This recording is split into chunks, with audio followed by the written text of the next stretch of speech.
जल्दी से शुरुआत करते हैं। सबसे पहले अब वो आंकड़ा जो मैं आपके सामने रखने वाली हूं वो असम का आंकड़ा है। असम के वोट प्रतिशत की बात करेंगे तो एबीपी न्यूज सी वोटर ओपिनियन पोल का अनुमान असम के वोट प्रतिशत को लेकर क्या है ये जानिए। पिछले चुनाव के मुकाबले इस बार असम में एनडीए का वोट प्रतिशत जो है वो थोड़ा बढ़ सकता है। साल 2016 के चुनाव में एनडीए को 41.9% वोट मिले थे और इस बार वोट प्रतिशत में 3.10% का इजाफा होने का अनुमान। ऐसा अनुमान है कि इस बार एनडीए को 45% वोट मिल सकता है। यूपीए के वोट प्रतिशत में हालांकि जबरदस्त इजाफा हो रहा है। मैं आपको आंकड़ा दिखाने वाली हूं। 2016 के विधानसभा चुनाव असम में यूपीए को मिले थे 31% वोट। इस बार ये वोट प्रतिशत बढ़कर 42.2% तक पहुंचने का अनुमान है। ये सर्वे यूपीए को असम में सीधे सीधे आप देख सकते हैं 11.2% का फायदा होता हुआ दिखा रहा है। असम में अन्य को पिछली बार 27.1% वोट मिले थे, इस बार उन्हें सिर्फ 12.8% वोट मिलने का अनुमान है। यानी अन्य को करीब 14.3% वोटों का नुकसान झेलना पड़ सकता है। यह सी वोटर का ओपिनियन पोल का आंकड़ा वोट परसेंटेज को लेकर असम की 126 सीटों के लिए। और अब बात करते हैं असम के चुनाव में इस बार क्या होने वाला है, यानी किसकी सरकार बनती दिख रही है। तो एबीपी न्यूज सी वोटर के सर्वे का अनुमान कि असम में बीजेपी यानी एनडीए की सरकार दोबारा बन सकती है। सत्ता में वापसी सर्बानंद सोनोवाल सरकार की 126 कुल विधानसभा की स्ट्रेंथ और 126 सीटों वाली विधानसभा में एनडीए को आप देख सकते हैं 64 से 72 सीटें मिलने का अनुमान। यूपीए को 52 से 60 सीटें मिलने का अनुमान। अन्य के खाते में 0 से 5 सीटें आ सकती हैं। तो ये वो बड़ा आंकड़ा जो आप देख रहे हैं, असम में एक बार फिर से कमल खिलने का अनुमान है। मेरे साथ इस वक्त खास मेहमानों का पैनल मौजूद है। मैं जल्दी से आपका परिचय करा देती हूं। एक तो जान लीजिए आपकी सी वोटर के प्रमुख यशवंत देशमुख लगातार हमारे साथ बने हुए हैं। इसके अलावा मैं आपको मिलवाती हूं अपने पैनल से। हमारे साथ स्टूडियो में वरिष्ठ एंकर दिबांग जी को आप देख रहे हैं, वो मौजूद हैं हमारे साथ।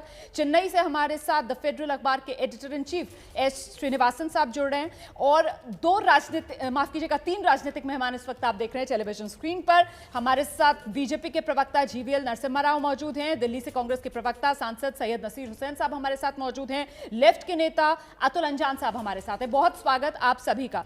सबसे पहले मुझे लगता है कि कांग्रेस के प्रवक्ता को आना चाहिए। सैयद नसीर हुसैन साहब, असम में सत्ताधारी बीजेपी की वापसी हो रही है सर, आंकड़ा ओपिनियन पोल का यही कह रहा है।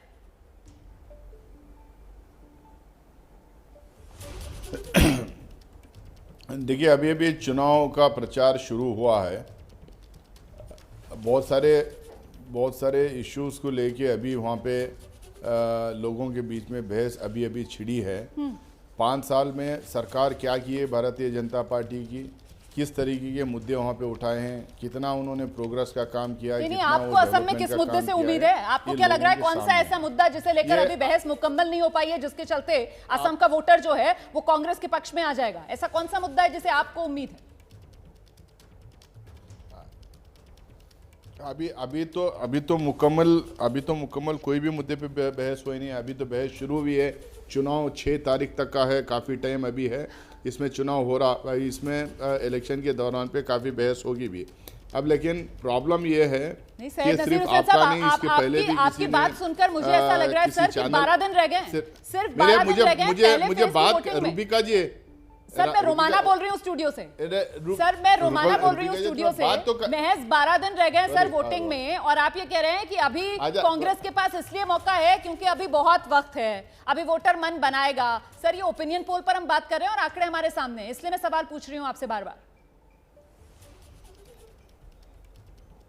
थोड़ा मुझे बात करने आप टाइम दीजिए, बीच बीच में आप टोकिए मत, ठीक है?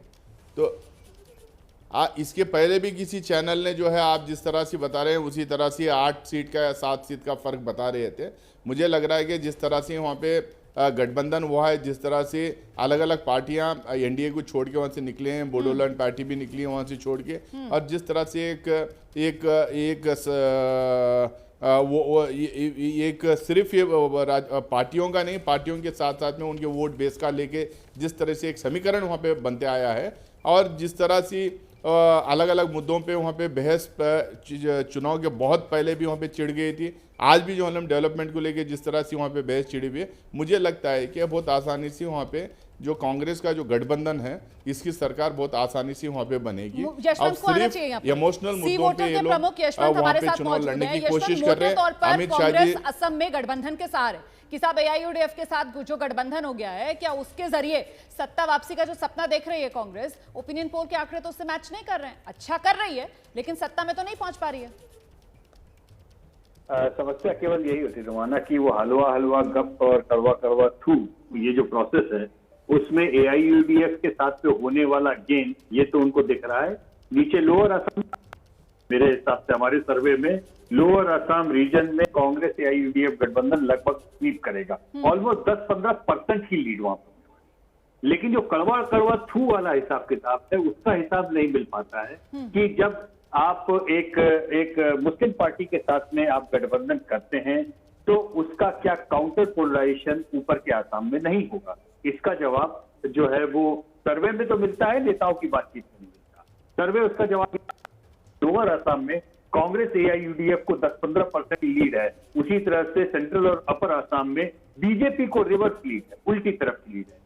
इसीलिए ओवरऑल आसाम जो है भले ही बराबरी में कांटे की टक्कर दिखा रहा हो, दरअसल कांटे का वैसा है नहीं। रीजन में एक रीजन में कांग्रेस एआईयूडीएफ एक तरफा जीत हासिल कर रही है और बीजेपी एक तरह से बीजेपी का गठबंधन। सर मेरे साथ स्टूडियो में दिबांग जी मौजूद हैं और दिबांग जी जो असम की राजनीति है उसको बेहद करीब से देखते समझते हैं। दिबांग सर, जो बात यहाँ पर यशवंत जी कह रहे हैं कि साहब देखिए ये कांग्रेस को जो आसरा है एआईयूडीएफ के साथ जो गठबंधन हुआ है, इसका फायदा अगर साउथ असम में होगा तो फिर अपर असम में उसका नुकसान भी तो होगा, काउंटर पोलराइजेशन भी तो होगा। तो यहाँ पर डिसाइडिंग फैक्टर क्या वो बोडोलैंड वाला रीजन रह सकता है क्या? मैं तो ये कह रहा हूं कि आप जहां फायदा बता रहे हैं वहां भी आप देखिए कि 5 सीटों पर फ्रेंडली फाइट है। हाँ। 5 सीटों में वो 4 सीटें हैं जो कांग्रेस की हैं। ये फ्रेंडली फाइट का मतलब क्या होता है? कोई मतलब नहीं होता। यानी आपने जो तालमेल किया है उसमें भी ऐसा तालमेल है कि लोग दबे छिपे ये कह रहे हैं कि एआईयूडीएफ जो है वो हेमंत विश्व शर्मा जो है उसके इशारे पर चल रही है और इसलिए कांग्रेस से भिड़ रही है। वहां पर राज्य में 2 नए दल बन गए हैं। ये वो दल हैं जो बेसिकली कांग्रेस का वोट काटेंगे। राजौड़ दल है, चाहे एजेपी की मैं बात कर रहा हूं। और ये जो कांग्रेस के प्रवक्ता हैं इतनी ढीले तरीके से बात कर रहे हैं कि साहब अभी तो, अरे भाई चुनाव आने वाला है, अगले साल चुनाव नहीं है। और आपका ये जो ढीला रवैया है यही दिखाता है कि कांग्रेस को कोई उम्मीद नहीं करनी चाहिए इन चुनावों से। जिस तरह का आप बातें कर रहे हैं उससे ये चीज दिखाती है। वरना सीए का मुद्दा बहुत गर्म मुद्दा है। अगर आप आगे बढ़कर उस पर आंदोलन करते, लोगों को साथ देते तो आपको अच्छा खासा समर्थन मिल सकता था। लेकिन अगर आपने एआईयूडीएफ से तालमेल कर लिया है तो वो मुद्दा अब आपके पक्ष में नहीं जाएगा। इसलिए नए दल वहां पर खड़े हो रहे हैं और उम्मीद से खड़े हो रहे हैं। मुझे लगता है कि वो काफी असर करेंगे। चुनाव परिणाम जिस दिन आएगा उस दिन आप पाएंगे कि उनका काफी असर हुआ और कांग्रेस को उसका भारी नुकसान हुआ। बिल्कुल। तो जीवीएल नरसिम्हा राव, आपको क्या लग रहा है सर कि ये चेहरे का फायदा भी बीजेपी को एक बड़ा फायदा है जो मिल रहा है? रुमाना जी, आपको और सभी साथियों को नमस्कार। और आपका जो ओपिनियन पोल का जो प्रोजेक्शन है और पार्टी का ही अनुमान है कि असम में जो हम पहले बार सत्ता में आए थे 2016 में, और इस बार हमारी अपनी पार्टी का आंकलन है कि हम पिछले चुनाव के मुकाबले में हम बड़े बढ़त के साथ हम इस चुनाव में जीत हासिल करेंगे। और जो अपॉर्चुनिस्टिक अलायंस हुआ है एआईयूडीएफ और कांग्रेस के बीच, इसको लेकर कांग्रेस के अंदर भी शीर्ष नेतृत्व में भी एक घमासान चल रहा है। तो कांग्रेस केवल असम में नहीं हारने जा रही है और जो इस प्रकार के जो वोट बैंक राजनीति करने की जो कांग्रेस की जो लालच है, ये कांग्रेस को पूरे देश में इसका नुकसान उठाना पड़ेगा। ये केवल असम तक सीमित नहीं रहेगा। नहीं जीवीएल सर, मैं एक सवाल यहाँ पर पूछना चाहती हूँ। ये सी वोटर के सर्वे में सवाल पूछा भी गया लोगों से कि भाई जनता में कौन सा मुद्दा सबसे ज्यादा उन्हें प्रभावित करेगा, और इसमें 25% लोगों का यह मानना था कि सांप्रदायिक ध्रुवीकरण ये सबसे महत्वपूर्ण मुद्दा रहने वाला है। इसका इंटरप्रिटेशन आपके लिहाज से क्या है? सांप्रदायिक ध्रुवीकरण जो सबसे ज्यादा प्रभावित करने वाला मुद्दा है असम में। नहीं देखिए, इसका जवाब जनता नहीं दे दिया। पोल के अंदर ही ओपिनियन पोल अपने वोट के, अपने मत के रूप में उन्होंने खुद बताया। जब कांग्रेस पार्टी ने एक वोट बैंक राजनीति करते हुए एक सीधे तौर पर जो एआईयूडीएफ एक सांप्रदायिक पार्टी है, अपने आप को सेक्युलर घोषित करने वाली कांग्रेस पार्टी ऐसे गठबंधन कई प्रदेशों में कर रही है, जिसका उनका असम की जनता भी इससे नाराज है। तो नसीर साहब, कुल मिलाकर जो सबसे बड़ी स्ट्रेंथ आप कांग्रेस पार्टी की असम में मान रहे हैं, वो तो यहां पर चर्चा के बाद ऐसा लग रहा है कि सबसे कमजोर कड़ी वही साबित हो रही है। इसी की वजह से सीए एनआरसी का मुद्दा जिसे लेकर दिबांग साहब जिक्र कर रहे थे कि साहब उसको आप भुना सकते थे, वो भी कहीं ना कहीं सांप्रदायिक रंग लेता हुआ नजर आ रहा है। खमियाजा आप लोगों को भुगतना पड़ रहा है सर। ओपिनियन पोल का आंकड़ा ये कह रहा है।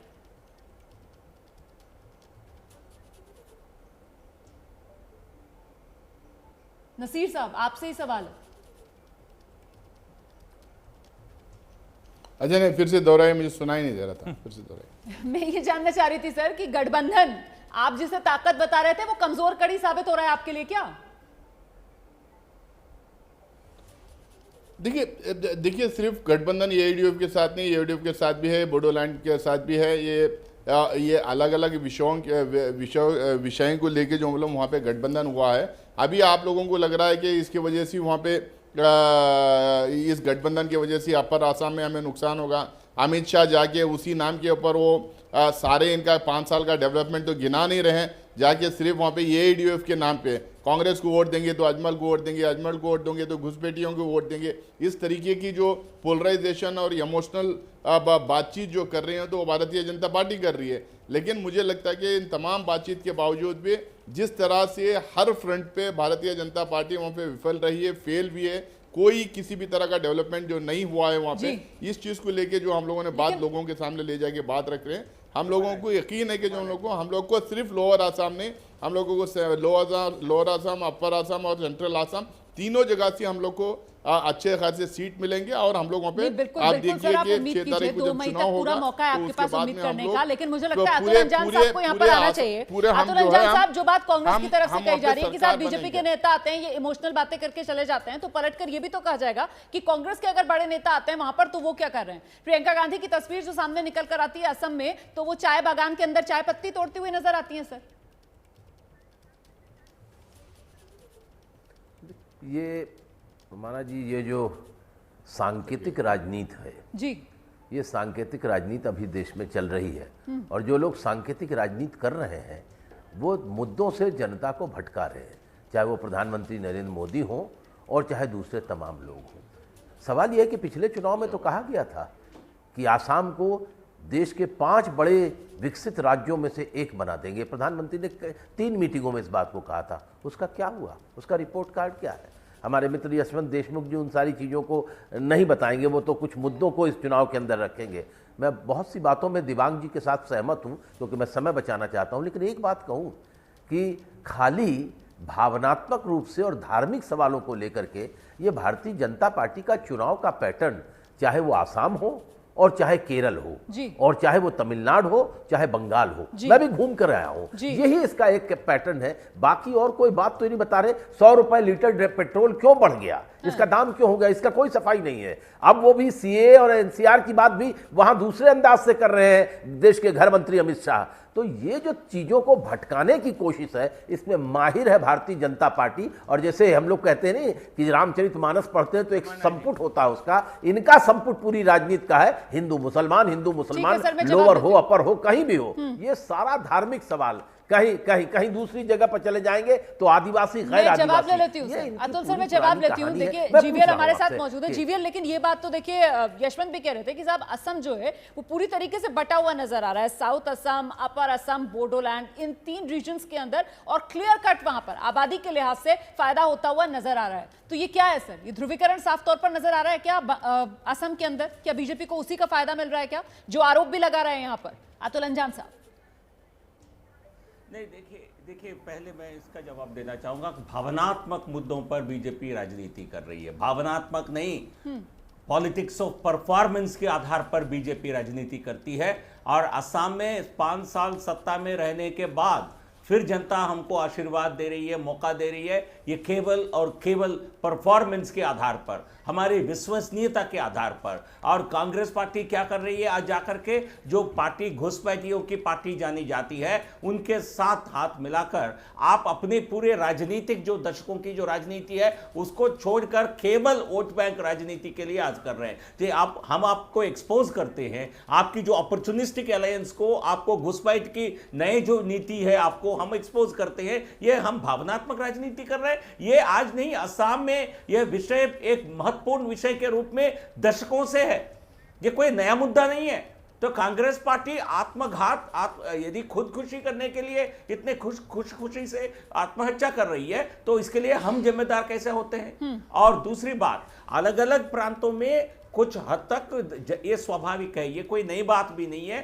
किसी एक प्रदेश में अलग अलग प्रांतों में समीकरण या वहां की डेमोग्राफिक वेरिएशंस के कारण थोड़ा लोगों की, मतदाताओं की रुख भी अलग होता है। बट लेकिन भारतीय जनता पार्टी ने, आपने देखा है अभी उपचुनावों में भी, बिहार के चुनावों के समय उत्तर से लेकर दक्षिण पश्चिम से पूर्व पूरे सारे क्षेत्रों में बीजेपी ने हर प्रदेश में जीत हासिल किया है। तो इसलिए मैं मानता हूं यशवंत जी, मुझे लगता है यशवंत जी से एक रिएक्शन यहाँ पर बनता है। अलग अलग यशवंत जी, ये जो सीए एनआरसी को लेकर आप गलत कह रहे हैं। गर्मागर्म बहस हो रही है, और हम अगर असम के अंदर चुनाव के सबसे महत्वपूर्ण मुद्दों का जिक्र करें तो उसमें सीए एनआरसी कहीं दिखता नहीं। उसमें बेरोजगारी दिखती है, उसमें बिजली पानी सड़क दिखता है, उसमें कोरोना महामारी दिखती है, उसमें शिक्षा की सुविधाएं दिखती हैं। इसे किस तरीके से समझा जाए सर? क्या सीए एनआरसी चुनाव में मुद्दा नहीं है? नहीं है, मतलब ये मान लेना चाहिए कि सीए जो कि मुख्य रूप से आसाम का मुद्दा था रोमाना, सब लोग जानते हैं। मतलब अगर सीए एनआरसी का कोर अगर कहीं से शुरू हुआ था तो आसाम से शुरू हुआ था जी। तो आइडियली वहां पे सबसे बड़ा मुद्दा होना चाहिए था।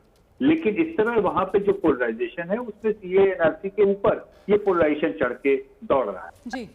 ये बहुत आसान है, बीजेपी को दोष देना ये तो बड़ा आसान काम। लेकिन सवाल यहाँ पे ये है कि रोमाना, अभी हम बाकी राज्य भी डिस्कस करेंगे, क्या इसके लिए केवल बीजेपी ही अब एब्सोल्युटली सर, ये पॉइंट भी बहुत महत्वपूर्ण है कि भाई अगर विपक्ष जो है वो इतनी खामियां दिखाता है सत्ता पक्ष के अंदर, तो विपक्ष खुद विकल्प के तौर पर जनता के सामने अपने आप को क्यों साबित नहीं कर पाता। हम छोटे से ब्रेक के लिए यहाँ पर रुक रहे हैं और ब्रेक के बाद जब लौटेंगे तो अभी 2 प्रदेश और हैं, एक केंद्र शासित प्रदेश और है, वहां का ओपिनियन पोल आपको दिखाएंगे। केरल में कौन सरकार बनाने वाला है, तमिलनाडु में क्या एआईएडीएमके या डीएमके कौन सत्ता में आने वाला है, और पुडुचेरी का क्या है सियासी खेल। तो एबीपी न्यूज पर ओपिनियन पोल सी वोटर का आप देख रहे हैं। 5 राज्यों का ओपिनियन पोल, 2 राज्यों की हम बात कर चुके हैं। बंगाल के अंदर ममता बनर्जी की हैट्रिक लगने जा रही है, तीसरी बार ममता बनर्जी सत्ता में आने वाली है। असम में एक बार फिर से कमल खिलेगा, बीजेपी अपनी सरकार बचाने में कामयाब हो रही है। और देखिए, एक सवाल हमने पूछा था कि भाई सीएम सर्बानंद सोनोवाल का प्रदर्शन कैसा रहा, तो 42% लोगों ने उसको अच्छा माना है। तो कुल मिलाकर जीत का सेहरा एक तरीके से दिबांग सर्बानंद सोनोवाल के सिर पर। देखिए, ये जो बीजेपी के जीवेल दावे कर रहे हैं, पर असम ऐसा राज्य, कांग्रेस वाले तो आज बोल ही नहीं रहे। मुझे तो समझ में नहीं आ रहा कि कांग्रेस के प्रवक्ता नए हैं, पहली बार आए हैं, शायद ये भी ना बता पाएं कि असम में कितने दलों से इनका तालमेल है, संख्या क्या है। संख्या, पार्टियों के नाम छोड़ दीजिए, संख्या नहीं बता सकते। पर जीवीएल को मैं ये बोल रहा हूँ कि असम में आपने 5 साल तक एक मुख्यमंत्री रखा, उसका काम है 42% लोग खुश हैं, चुनाव होने वाले हैं, आप ये नहीं बता पा रहे कि आपका मुख्यमंत्री कौन होगा। ये तो पहली बार हुआ कि आपका मुख्यमंत्री जो अभी सर्विंग मुख्यमंत्री है, इतनी हिम्मत नहीं हो रही इतनी बहादुर पार्टी में कि बताए कि साहब वही बनेंगे, क्योंकि वहाँ हेमंत बिश्व शर्मा हैं, वो बिल्कुल लगे हुए हैं। जिस तरह से टिकट बांटे गए हैं, उनके ज़्यादातर लोगों को टिकट मिल गए हैं। सोनवाल साहब परेशान हैं। ये एक अजीब स्थिति वहाँ पर है। जीवीएल, ये प्रॉब्लम ऑफ प्लेंटी है क्या असम में बीजेपी के लिए? नहीं, देखिए दबांग जी, बताने की जो आवश्यकता नहीं पड़ती है ना। जब आपके ऑलरेडी सरकार चल रही है, आपके मुख्यमंत्री है, उनके नेतृत्व में हम चुनाव लड़ रहे हैं। सर, एक नारा तो बनता है सर, नरेंद्र देवेंद्र की तरह, नरेंद्र मनोहर की तरह एक नारा तो बनता था सर असम के लिए भी। ऐसी क्या बात हो गई सर? आप कह रहे हैं सोनोवाल साहब असम के अगले मुख्यमंत्री होंगे, बहुत बड़ी खबर हो जाएगी। हम कौन से नारा लगाएं, हमें कौन सा नारा हमें सूट करता है, किस नारे को लगाना चाहिए, ये हमारे ऊपर छोड़ दीजिए ना। ये भारतीय जनता पार्टी तक जनता वहाँ जो जनादेश आज दे रही है, यह जनादेश असम सरकार के 5 साल के कामकाज और मोदी जी के सरकार ने जो असम के लिए पिछले 6 सालों में किया है, उसके लिए हमारे लिए एक बड़ी सर, एक सोनोवाल सरकार जीवीएल का नहीं कह क्या रहा। आप ये कह रहे हैं कि सोनोवाल साहब असम के अगले मुख्यमंत्री होंगे? क्या आप ये ऐसा कह रहे हैं, उनका नाम लेकर कह रहे हैं? ये बता दबाव नहीं, देखिए हमें कोई ऐसा बताने की जरूरत ही नहीं है, जनता बिल्कुल समझती है। तो ये कोई घोषणा करने वाली विषय नहीं है। नहीं सर, ये तो कहा जाता है ना कि बिल्कुल, ये तो कहा जाता है बिल्कुल उन्हीं के नेतृत्व में चुनाव लड़ रहे हैं, जीते तो उन्हीं वही सरकार बनाएंगे, ये तो कहा जाता है सर। लेकिन इस बार असम के अंदर उस तरीके की भाषा बीजेपी की तरफ से नहीं बोली जा रही है। सर्बानंद सोनोवाल को लेकर मामले को कहीं ना कहीं पर्दे में रखा जा रहा है, इसीलिए सवाल है।